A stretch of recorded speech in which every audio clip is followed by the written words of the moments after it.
നമസ്കാരം, TS info ചാനലിലേക്ക് സ്വാഗതം. ഇന്നത്തെ നമ്മുടെ അതിഥിയായ കവിയും അധ്യാപികയുമായ നൂറ വരിക്കോടൻ ടീച്ചറാണ് ഇന്ന് നമ്മുടെ കൂടെയുള്ളത്. ടീച്ചറെ ഈ പ്രോഗ്രാമിലേക്ക് സ്വാഗതം ചെയ്യുന്നു. ഞങ്ങൾ 7ാം ക്ലാസ്സിലെ മലയാളം വിദ്യാർത്ഥികളാണ്. പാഠപുസ്തകത്തിലെ അഭിമുഖ ചോദ്യാവലി എന്ന പ്രവർത്തനത്തിൻ്റെ ഭാഗമായാണ് ഞങ്ങൾ ടീച്ചറെ അഭിമുഖം നടത്താൻ വന്നത്.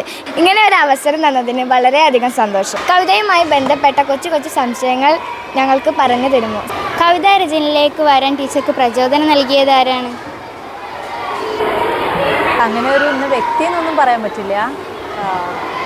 എൻ്റെ വായനയാണ് എനിക്ക് ശരിക്കും കവിതയിലേക്ക് എന്നെ കൊണ്ടുവന്നത് എന്നാണ് പറയാൻ പറ്റുള്ളൂ. ഒരു ഇന്ന് വ്യക്തി എന്നില്ല, ഒരുപാട് കവികളെയും കഥാകാരന്മാരെയൊക്കെ ഒരുപാട് ഇഷ്ടപ്പെട്ടവരുണ്ട്. പക്ഷേ എല്ലാവരെയും ഉള്ളൊരു വായനയാണ് എന്നെ കവിതാ രചനയിലേക്ക് യഥാർത്ഥത്തിൽ നയിച്ചത്. കവിത എഴുതുമ്പോൾ ശ്രദ്ധിക്കേണ്ട കാര്യങ്ങൾ എന്താണെന്ന് പങ്കുവയ്ക്കാമോ?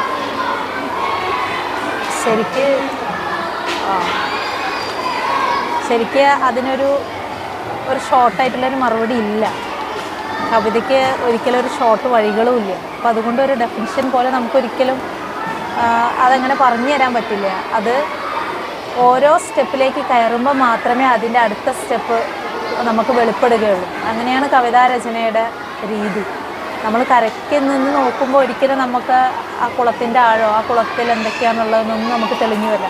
അതിലേക്ക് ഇറങ്ങി അതിൽ മുങ്ങി താഴ്ന്ന് അതിൽ ജീവിക്കുമ്പോൾ മാത്രമാണ് നമുക്ക് എന്താണ് കവിതാ രചന, അതിൽ നമ്മൾ എന്താണ് വേണ്ടത് എന്നുള്ളത്. പിന്നെ ഇതൊരു നമ്മൾ കരുതിക്കൂട്ടി പൂർണ്ണമായിട്ട് ചെയ്യുന്ന ഒന്നല്ല. നമ്മൾക്കൊരു കെട്ടിടം പണിയുന്ന പോലെ, അല്ലെങ്കിൽ ഒരു ചെടി നടുന്ന പോലെ, അല്ലെങ്കിൽ മറ്റെന്തെങ്കിലും ഒരു സാധനങ്ങൾ ഉണ്ടാക്കുന്നത് പോലെയല്ല ആക്ച്വലി കവിത രചിക്കുക എന്ന് പറഞ്ഞത്.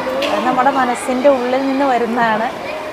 അതുപോലെ തന്നെ എന്തെങ്കിലും ഒരു സംഭവങ്ങളുടെ ഒരു പ്രതികരണം കൂടിയായിട്ടൊക്കെ നമ്മുടെ ഉള്ളിൽ നിന്ന് വരുന്നൊരിതാണ്. അതിന് പ്രധാനം ഇത്രയേ ഉള്ളൂ, നമ്മുടെ ഹൃദയത്തിൻ്റെ ഭാഷയായിരിക്കണം, അത്രയേ ഉള്ളൂ. കവിത രചിക്കുമ്പോൾ ടീച്ചർക്ക് നേരിട്ട വെല്ലുവിളികൾ എന്തൊക്കെയാണ്? അങ്ങനെ വെല്ലുവിളികൾ എന്ന് പറഞ്ഞാൽ, കവിത എന്ന് പറഞ്ഞാൽ നമ്മുടെ മനസ്സിൻ്റെ ഒരു സമരത്തിൻ്റെ ഭാഗമായിട്ടാണ് വരിക. കവിത എപ്പോഴും ഓരോ കവിത എഴുതുമ്പോഴും അത് നമുക്കൊരു വെല്ലുവിളിയാണ്. അത് പൂർണ്ണമായി എഴുതി കഴിഞ്ഞ് നമുക്ക് തൃപ്തി വരുന്നൊരു സമയമുണ്ട്. അപ്പോൾ മാത്രമാണ് നമ്മൾ യഥാർത്ഥത്തിൽ ആ ഒരു എഴുതുക എന്നുള്ളൊരു വെല്ലുവിളിയിൽ നിന്ന് നമ്മൾ പുറത്ത് കിടക്കുക. പിന്നെ പലപ്പോഴും നമ്മുടെ സമയം നമുക്ക് പലപ്പോഴും ഒരു വെല്ലുവിളി ആവാറുണ്ട്. നമുക്ക് വായിക്കാനുള്ള സമയം കൂടുതൽ നമുക്ക് കവിതയിലേക്ക് നമ്മൾ മറ്റ് പല കാര്യങ്ങളും നമ്മളെ ഇതിൽ നിന്ന് അകറ്റി നിർത്താറുണ്ട്, നമ്മൾ മറ്റ് പല തിരക്കുകളിലും പെട്ടിട്ട്.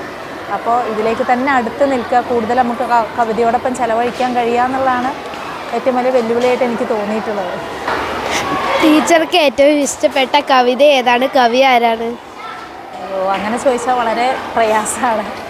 എനിക്ക് ഇന്ന കവി എന്ന് എനിക്കൊരിക്കലും പറയാൻ കഴിയില്ല. ഒരുപാട് കവികളെ ഞാൻ ആരാധിക്കുന്ന, മനസ്സിൽ കൊണ്ടുനടക്കുന്ന ഒരുപാട് പേരുണ്ട്. ഇപ്പോൾ പലസ്തീനിയൻ പോയറ്റായിട്ടുള്ള മഹമ്മൂദ് ദർവിഷ്, നമ്മുടെ കുമാരനാശാൻ, അതുപോലെ പിന്നെ ജോൺ കീറ്റ്സ്, അങ്ങനെ ഒരു നീണ്ട നിര തന്നെയുണ്ട്. അതൊരിക്കലും പറഞ്ഞാൽ തീരില്ല. നമ്മൾ ചില കവികളുടെ എല്ലാ കവിതകളും ഇഷ്ടപ്പെടുകയല്ല, അവരുടെ ചില കവിതകൾ നമ്മളെ വല്ലാതെ ആകർഷിക്കും. അപ്പോൾ നമുക്ക് ആ കവിയോടും ആ ഒരു ആരാധന ഉണ്ടാവും. അപ്പോൾ അങ്ങനെ ഇന്നതെന്ന് പറയാൻ പറ്റില്ല, ഒരുപാട് പേരുണ്ട്. ഞാൻ വായിച്ചതിൽ ഒരുപാട് കവികളെ ഞാൻ ആരാധിക്കുന്നുണ്ട്. കുട്ടികൾക്ക് വേണ്ടിയുള്ള കവിതകൾ രചിക്കാറുണ്ടോ? കുട്ടികൾക്ക് വേണ്ടി ഞാൻ അങ്ങനെ കൂടുതൽ എഴുതിയിട്ടില്ല. ഞാൻ എൻ്റെ സ്കൂളിലെ കുട്ടികൾക്ക് മത്സരത്തിനൊക്കെ പങ്കെടുക്കാൻ വേണ്ടി അഭിനയ ഗാനങ്ങളെ, പിന്നെ അതുപോലെ അവർക്ക് കവിതകളെ കുറിച്ച് പറഞ്ഞു കൊടുക്കാനൊക്കെ വേണ്ടിയിട്ട് ചെറിയ കുഞ്ഞു കവിതകളൊക്കെ അവർക്ക് പാടിക്കൊടുക്കാൻ വേണ്ടിയിട്ട്, ചൊല്ലിക്കൊടുക്കാൻ വേണ്ടിയിട്ട് മാത്രമായിട്ട് കുറച്ചെണ്ണം എഴുതാറുണ്ട്. അതങ്ങനെ നമ്മൾ പബ്ലിഷ് ചെയ്യാറൊന്നുമില്ല. അവർക്ക് മത്സരത്തിന് പങ്കെടുക്കാൻ വേണ്ടി ഉള്ള അഭിനയ ഗാനം ഇംഗ്ലീഷും മലയാളമൊക്കെ എഴുതാറുണ്ട്. അപ്പോൾ കുട്ടികൾ പങ്കെടുക്കാറുണ്ട്. സബ് ജില്ലകളിലും പഞ്ചായത്ത് തലത്തിലൊക്കെ അവർക്ക് സമ്മാനമൊക്കെ കിട്ടാറുണ്ട്. അത്രയേ ഉള്ളൂ. സമൂഹ മാധ്യമങ്ങളിൽ കവിത രചിച്ചിട്ടുണ്ടോ? സമൂഹ മാധ്യമങ്ങളിൽ അങ്ങനെയല്ല. ഞാൻ കവിത എഴുതിയിട്ട് നമ്മൾ മാസികകളിലൊക്കെ ആഴ്ച പതിപ്പുകളിലൊക്കെ അച്ചടിച്ച് വരാറുണ്ട്. അതിനുശേഷം നമ്മളത് സമൂഹ മാധ്യമങ്ങളിൽ ഇടാറുണ്ട്. അപ്പോൾ എല്ലാവരും നല്ല അഭിപ്രായങ്ങളും വിമർശനങ്ങളും നല്ലതെല്ലാം പറയാം. കേരള ലിറ്റററി ഫെസ്റ്റിവലിൽ പങ്കെടുക്കാൻ അവസരം ലഭിച്ചല്ലോ, അപ്പോൾ എന്താണ് തോന്നിയത്? ഞാൻ ആദ്യമായിട്ടാണ് KLF-ൽ പങ്കെടുക്കാൻ പോകുന്നത്, ഒരു ഗസ്റ്റായിട്ട് പങ്കെടുക്കാൻ പോകുന്നത്. അപ്പോൾ അത് എൻ്റെ കവിതാ ജീവിതത്തിലെ ഒരു വ്യത്യസ്ത അനുഭവമാണ്. എൻ്റെ ഒരു സ്വപ്നം കൂടെയായിരുന്നു അത് സഫലമാവുന്നതിൽ വളരെയധികം സന്തോഷം. സഹൃദയവള്ളിയിലെ മുന്തിരിപ്പഴങ്ങളാണല്ലോ ടീച്ചറുടെ പ്രസിദ്ധീകരിച്ച കവിത. ഈ പുസ്തകരചനയിലേക്ക് ഏർപ്പെടാനുണ്ടായ സാഹചര്യം ഒന്ന് വ്യക്തമാക്കാമോ? ഓക്കെ, ഇത് ഞാനിപ്പോൾ ഒരു 10 വർഷമായിട്ട് കവിത എഴുതിക്കൊണ്ടിരിക്കുകയാണ്. അപ്പോൾ ഇതുവരെ ഞാനൊരു പുസ്തകം ഇറക്കിയിട്ടില്ലായിരുന്നു 10 വർഷമായിട്ട്. അപ്പോൾ 2025-ലാണ് എൻ്റെ പുസ്തകം ഇറങ്ങുന്നത്. അപ്പോൾ 10 വർഷത്തോളമായിട്ടുള്ള എൻ്റെ കവിതകളിൽ നിന്ന് ഉള്ള എനിക്ക് ഏറ്റവും നല്ലതെന്ന് തോന്നിയിട്ടുള്ള 40 കവിതകൾ ഉൾപ്പെടുത്തിയിട്ടാണ് എൻ്റെ ഈ പുസ്തകം ഇറങ്ങിയിട്ടുള്ളത്. DC പബ്ലിക്കേഷൻസാണ് അത് ഇറക്കിയിട്ടുള്ളത്. എൻ്റെ ഏറെ കാലത്തെ ഒരാഗ്രഹമായിരുന്നു, ഏതൊരു എഴുത്തുകാരിയുടെയൊക്കെ ഒരു സ്വപ്നമാണ് തൻ്റെ ഒരു പുസ്തകം ഇറങ്ങുക എന്നുള്ളത്. അപ്പോൾ അങ്ങനെ ആ ഒരു സ്വപ്നത്തിൻ്റെ ഭാഗമായിട്ടാണ് ഈ പുസ്തകം വരുന്നത്. കുട്ടികൾക്ക് വേണ്ടിയുള്ള കവിതാ ശില്പശാലകളിൽ പങ്കെടുത്തിട്ടുണ്ടോ? അനുഭവം എങ്ങനെയുണ്ട്? എനിക്ക് ഭയങ്കര ഇഷ്ടമാണ് കുട്ടികളുമായിട്ട് സംസാരിക്കുക എന്നുള്ളത്. അപ്പോൾ അതിനുള്ള ഏറ്റവും നല്ലൊരു അവസരമാണ് ശില്പശാലകൾ. ബേസിക്കലി ഞാനൊരു അധ്യാപിക ആയതുകൊണ്ട് നമുക്ക് കുട്ടികളോട് ഇടപഴകാൻ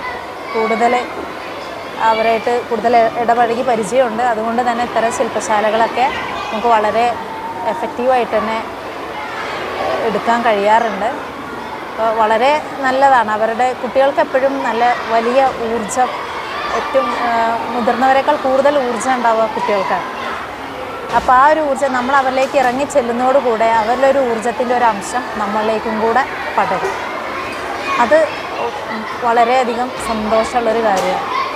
പിന്നെ അവരോട് ഏറ്റവും സ്നേഹത്തോടെ ഇടപഴകുക, അവരുടെ ഒരു സ്നേഹത്തിൻ്റെ ഭാഗമായിട്ട് മാറുക എന്നുള്ളതും വലിയൊരു കാര്യമായിട്ട് ഞാൻ കാണുന്നു. കുട്ടികളായ ഞങ്ങൾക്ക് കവിത രചനയെക്കുറിച്ച് എന്തെല്ലാം നിർദ്ദേശങ്ങളാണ് നൽകേണ്ടത്?